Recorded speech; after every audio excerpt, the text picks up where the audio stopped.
حالات تھے وہ سارے کپڑے اتار کر معاذ اللہ بیت اللہ شریف کا طواف کرتے تھے، اور پھر ان کی حالت یہ تھی کہ وہ قربانیاں کرتے تو اس کا گوشت لا کر بیت اللہ شریف کی دیواروں کے ساتھ مل دیتے۔ حج کر کے آتے تو قرآن مجید بتاتا ہے کہ وہ اس کی آواز پھٹتی ہے جی، تھوڑی ٹھیک کر دیں۔ وہ دروازوں سے نہیں گزرتے تھے، گھروں کی پشتوں سے آیا کرتے تھے۔ ان کا خیال تھا کہ یہ گھروں کی دیواریں دروازے اب ناپاک ہیں اور ہم چونکہ پاک ہو کے آئے۔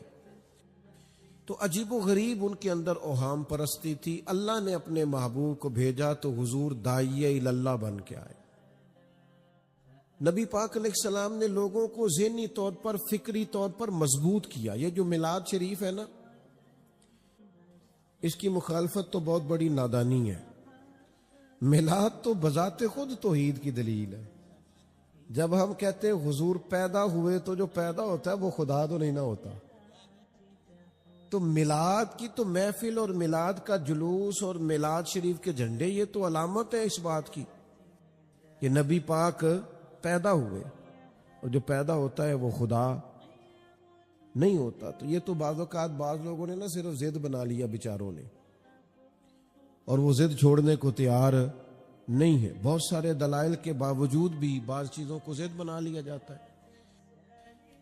تو حضور کے میلاد کا تشریف آوری کے جو مقاصد ہیں، ان میں سے ایک مقصد یہ ہے کہ نبی پاک نے نا لوگوں کو ان ساری اوہام پرستیوں سے نکالا۔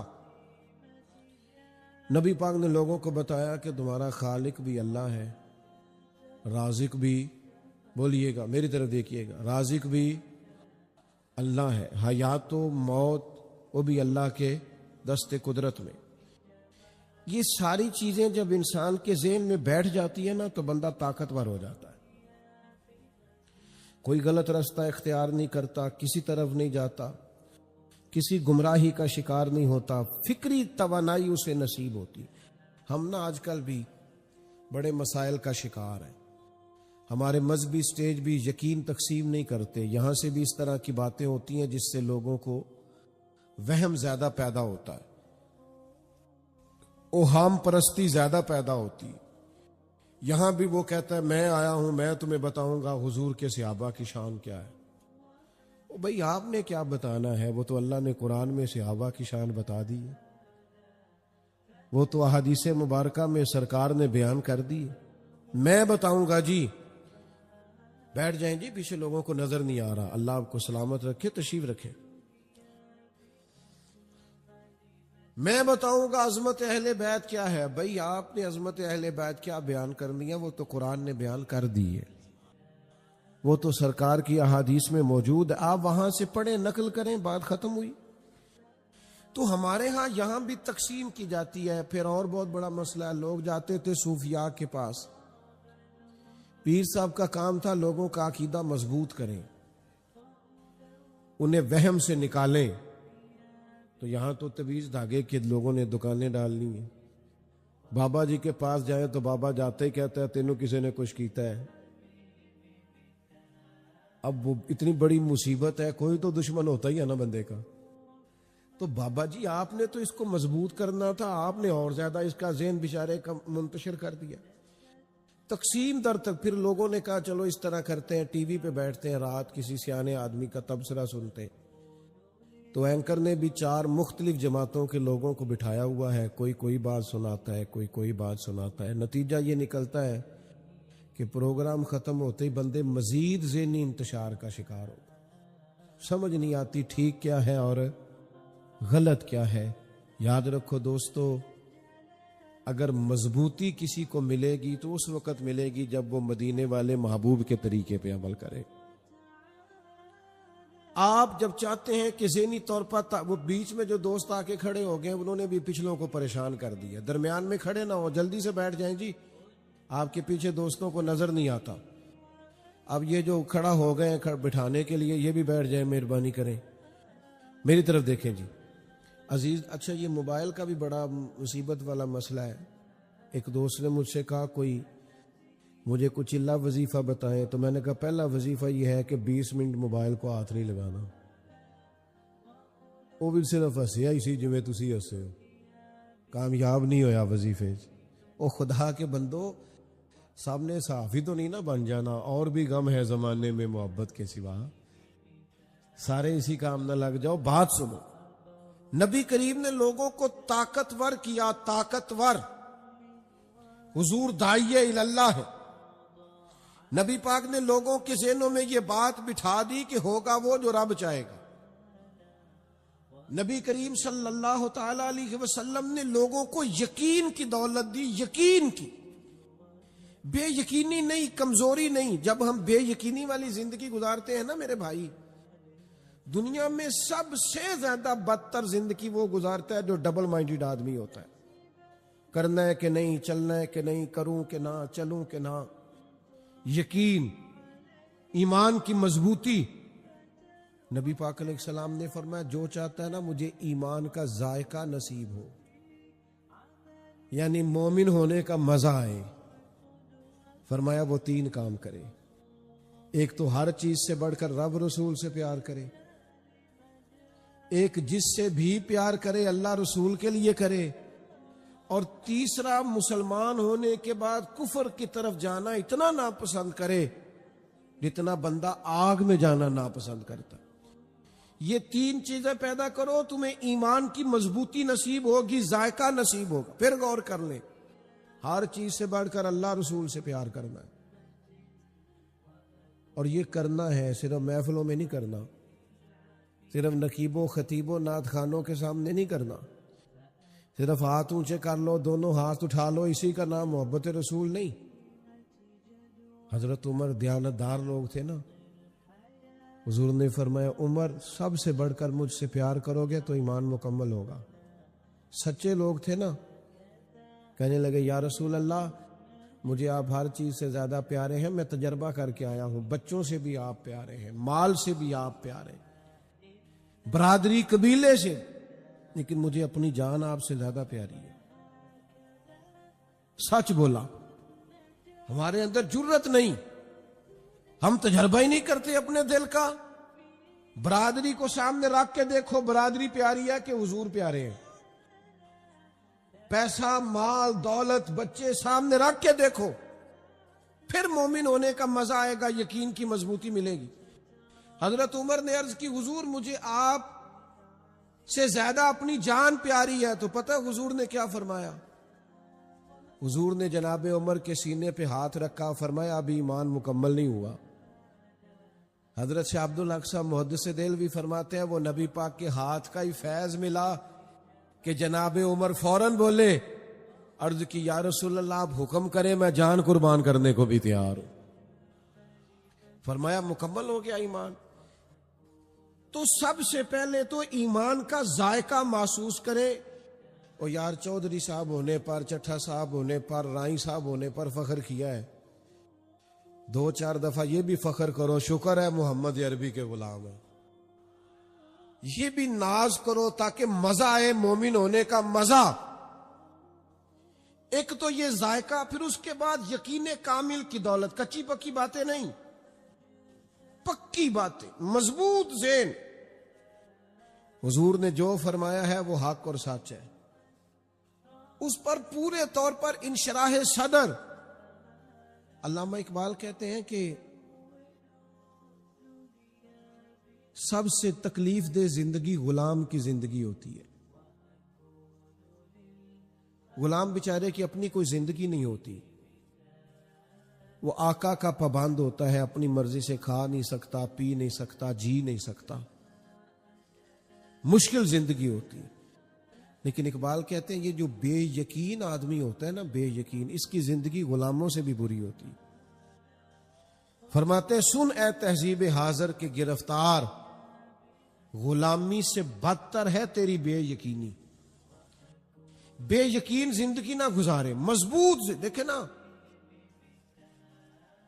سارا مکہ کچھ اور کہہ رہا تھا پر حضرت بلال کچھ اور کہہ رہے تھے.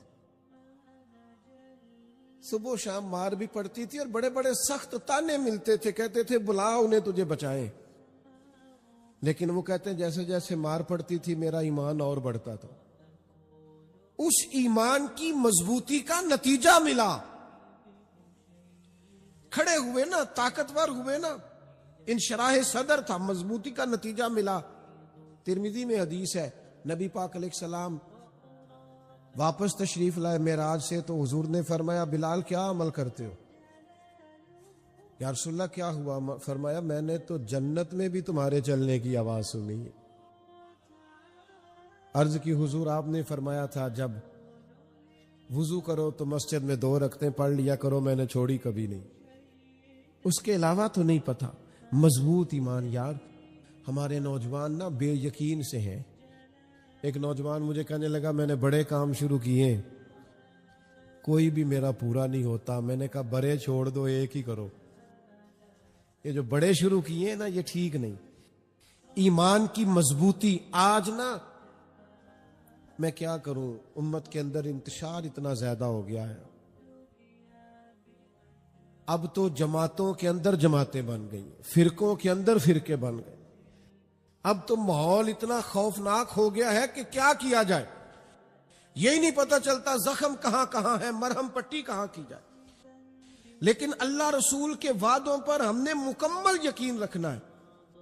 کبھی بھی ڈبل مائنڈڈ نہیں ہونا، بے یقین نہیں ہونا. یہ جو وہم ہے نا، وہم یہ نہیں پیدا کرنے. جو یار اس دور میں بھی لوگ مسئلہ پوچھتے ہیں کہ کالی بلی رستہ کاٹ جائے تو کیا ہوتا ہے. میں نے کہا میرا تو کالی گاڑیاں بڑا رستہ کاٹتی ہیں، مجھے تو کچھ بھی نہیں ہوتا. عجیب فلسفہ ہے. آج بھی پوچھتے ہیں دودھ گر جائے تو کیا ہوتا، کچھ بھی نہیں ہوتا بھائی. آپ وہم کا شکار ہیں. آپ کو لوگوں نے ڈبل مائنڈڈ کر دیا ہے. حضور داعیہ الی اللہ. ذہنی مضبوطی پیدا کریں، ذہنی مضبوطی. میں سفر میں تھا تو ایک شخص نے روک لیا، مجھے جلدی تھی. مجھے کہنے لگا جی ختم نبوت کا مسئلہ کیا ہے؟ میں نے کہا جی جلدی ہے. کہنے لگا جی کوئی مختصر بات. میں نے کہا مختصر بات یہ ہے کہ سورج اپنی جگہ چھوڑ سکتا ہے، چاند اپنی جگہ چھوڑ سکتا ہے، چارے جھڑ سکتے ہیں، زمین آسمان کا نظام بدل سکتا ہے، پر محمد عربی کے بعد نبی کوئی نہیں آ سکتا. یہ مختصر مسئلہ ہے ختم نبوت کا. تو آپ مضبوط بات کریں اپنے نظریات کو. لیکن وہ لوگ ہمارے اندر وہم پیدا کرتے ہیں. وہ فلسفے کے نام پر، لبرلزم کے نام پر، جدید تعلیم کے نام پر، پیری مریدی کے نام پر، ڈھکوسلوں کے نام پر لوگ وہم پیدا کرتے ہیں. ایک حدیث سننی ہے اور آپ نے اسے یاد رکھنا ہے. یہ مسلم شریف میں موجود ہے. نبی پاک علیہ السلام کے صاحبزادے کا وصال ہو گیا. حضرت ابراہیم رضی اللہ تعالی عنہ، ان کا وصال ہوا. سرکار بڑے غم زدہ، آنکھوں میں آنسو آئے. صحابہ نے عرض کی حضور آپ بھی روتے ہیں؟ فرمایا بیٹا گیا ہے، آنسو نکل آئے ہیں، پر میرے دل اور زبان پہ وہی ہے جس سے اللہ راضی ہوتا ہے. اچھا اتفاق کی بات یہ جس دن حضور کے صاحبزادے کا وصال ہوا نا، اسی دن سورج کو گرہن بھی ہو گیا. اب باتیں جوڑنے والے جوڑ دیتے ہیں. ایک لوگوں نے بات جوڑ دی کہ دیکھو سرکار کے صاحبزادے کا وصال ہوا تو سورج گرہن ہو گیا. لوگوں کے عقیدے بچانا اتنا ضروری ہوتا ہے کہ نبی پاک نے جمعے کا انتظار نہیں فرمایا. فرمایا سب کو مسجد میں بلاؤ. لوگ مسجد میں آئے تو کریم فرمانے لگے سورج اور چاند کو گرہن ہو تو یہ اللہ کی نشانیوں میں سے نشانی ہے. کسی شخص کے دنیا سے جانے کا اس کے ساتھ کوئی تعلق نہیں. یہ جو اوہام پرستی ہے، یہ جو پریشانی ہے، پتہ نہیں، جو لوگ سام سے بہت زیادہ ڈرتے ہیں وہ آخر میں رسیوں سے بھی ڈرنے لگ جاتے ہیں. اور میرے بھائی طاقتور، حضور ہمیں طاقتور کرتے. نبی کریم صلی اللہ تعالی علیہ وآلہ وسلم نے ایک رب کی عبادت کا حکم دیا، اسی پر بھروسے کا کہا، اسے ہی رازق خالق مالک کہا. طاقتور زندگی. ایک صحابیہ تھی جناب زنیرہ رضی اللہ تعالی عنہ. کفار نے ان کو بڑی تکلیف دی، اتنا مارا کہ ان کی آنکھیں چلی گئی. تو عورتیں کرتی ہیں نا باتیں. ایک بی بی نے بات کی کہ دیکھا نا معاذ اللہ ہمارے بت تمہاری آنکھیں لے گئے، لات منات کو چھوڑا ہے تو یہ حال ہو گیا. قربان جائیں اس خاتون کے جذبے کے. وہ کہنے لگی تمہارے لات منات کچھ بھی نہیں کر سکتے, یہ بت ہیں, یہ میرے رب کی حکمت غالب آئی ہے کہ میری نظر گئی ہے, اگر چاہے گا تو صبح مجھے نظر لوٹا دے گا. اگر اللہ چاہے گا صبح نظر لوٹ آئے گی. صحابہ فرماتے سویرے وہ بی بی سو کے اٹھی تو اللہ نے اس کی نظر واپس کر دی تھی. کمزور نہیں پڑنا کسی جگہ بھی کمزور. لیکن جب آپ ادب کرتے ہیں, اماں انتظار کر رہی تھی کہ میری بیٹی نے فون کر دیا اسے کو 10-20 ہزار کی ضرورت ہے, پر اب میں بیٹے کو کس طرح کہوں, وہ بیچارہ تو خود بڑی محنت کرتا ہے, اس کی آمدن کم ہے, خرچے اس کے زیادہ ہیں, کس طرح بیچارہ افورڈ کرے گا. سوچ رہی تھی کیونکہ اسے پتہ ہے بیٹے کی مجبوریوں کا. بیٹا آیا تو اس نے بڑی ترتیب سے جملے تلاش کر کے کہا پتر میرا دل تو نہیں کرتا, لیکن تیری بہن کو تھوڑی سی ضرورت پڑ گئی ہے, میں چاہتی تو نہیں, مجھے پتہ ہے تیرے بچے ہیں, تیرا ماحول سخت ہے. تو پتر نے اس طرح کیا کہ وہ دور بیٹھا تھا تو اٹھ کے اماں کے نیڑے آ گیا اور ماں کا ہاتھ چوم کے کہنے لگا اماں میرے ساتھ ڈر ڈر کے بات نہ کیا کر, جب میں تیرا ہوں تو میری ہر شے ہی تیری ہے.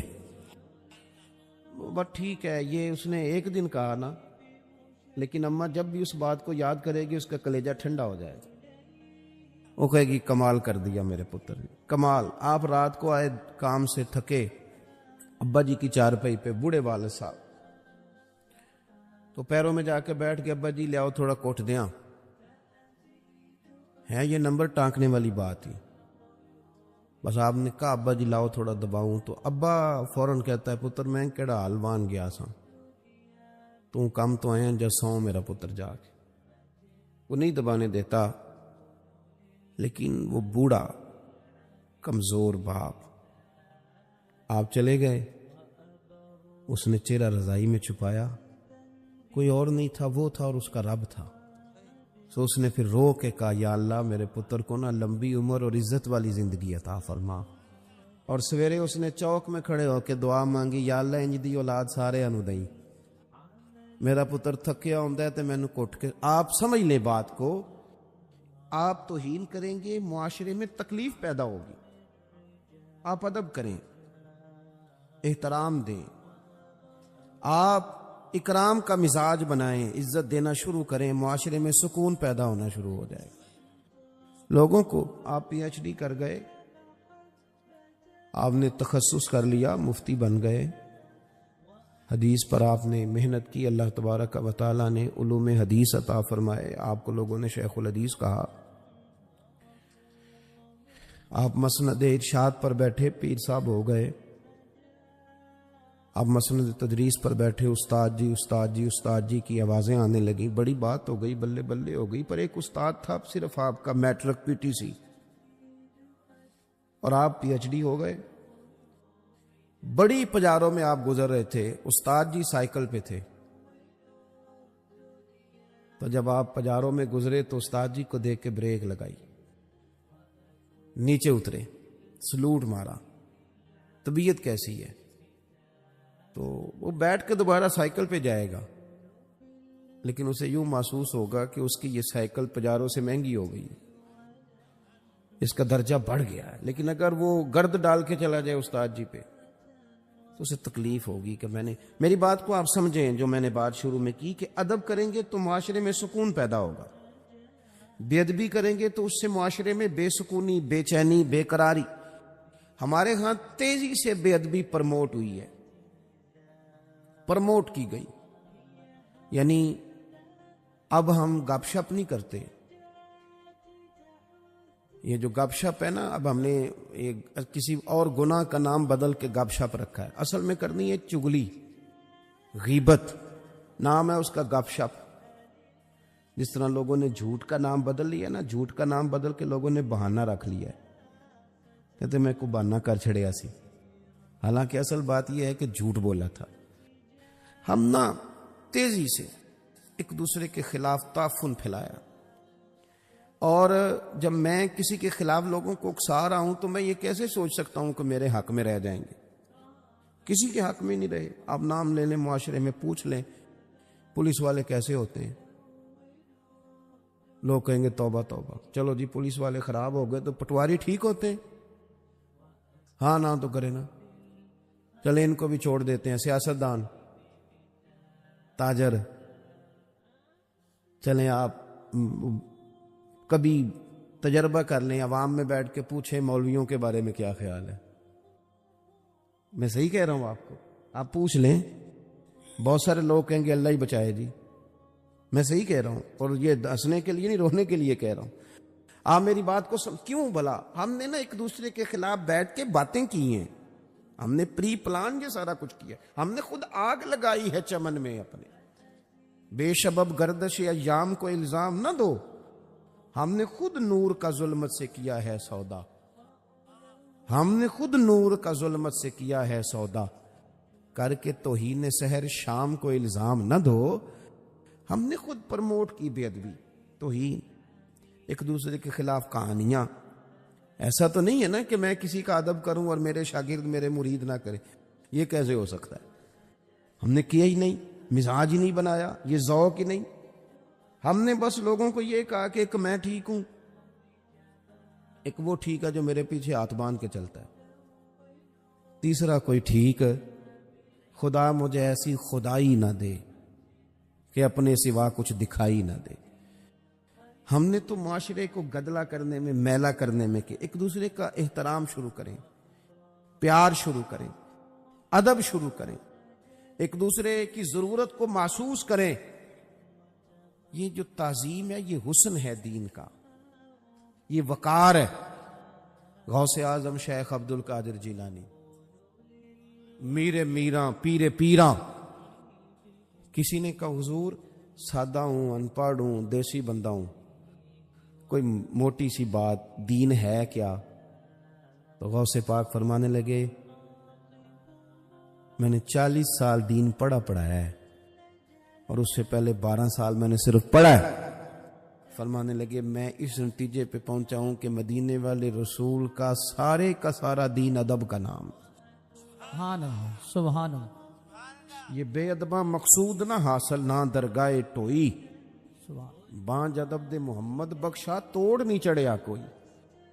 ادب، تعظیم. قرآن حکیم نے کیا فرمایا؟ قرآن کہتا ہے کہ غیر ارادی بھی تم توہین نہیں کر سکتے. ایک تو معاذ اللہ ارادہ تن ہے، وہ تو بات ہی بڑی دور ہے. ایک یہ کہ غیر ارادی، اس کی بھی تمہیں اجازت. صحابی ہیں، نام ہے حضرت ثابت بن قیس بن شماس انصاری رضی اللہ تعالی. اور عارضہ موجود ہے، مجبوری موجود ہے، سبب موجود، علت موجود ہے. کانوں سے نا تھوڑا اونچا سنتے تھے، سکل سماعت کا